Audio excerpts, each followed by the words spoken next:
পরপর তিনটা কেস পেয়েছিলাম এবং তিনটাই রেয়ার। আর একটা কেস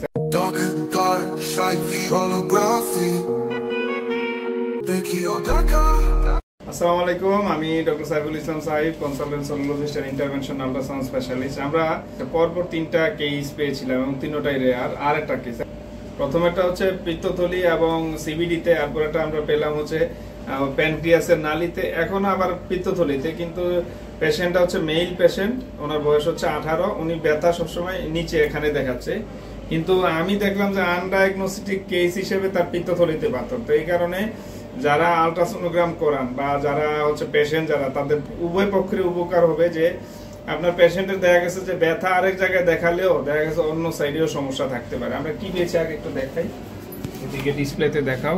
এই যে দেখেন, টানা একটা দুইটা করে চারটা পাথর একদম সারিবদ্ধভাবে আছে।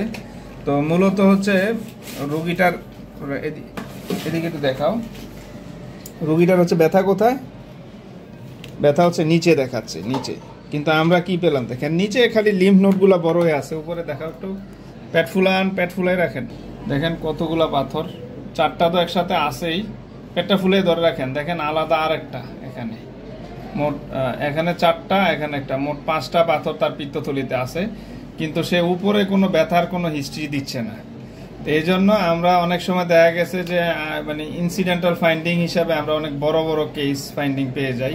তো এই জন্য যারা স্ক্যানিং করেন খুবই সচেতন থাকতে হবে, যেন প্রপারলি তার প্রতিটা অর্গান ভালোভাবে দেখা হয়। কারণ কোথায় কি সমস্যা লুকিয়ে আছে আমরা তো জানি না, স্ক্যান করতে হবে এবং রোগীরাও প্রপারলি বর্ণনা দিতে হবে যে তার কোথায় কি প্রবলেম। ভালো থাকবে।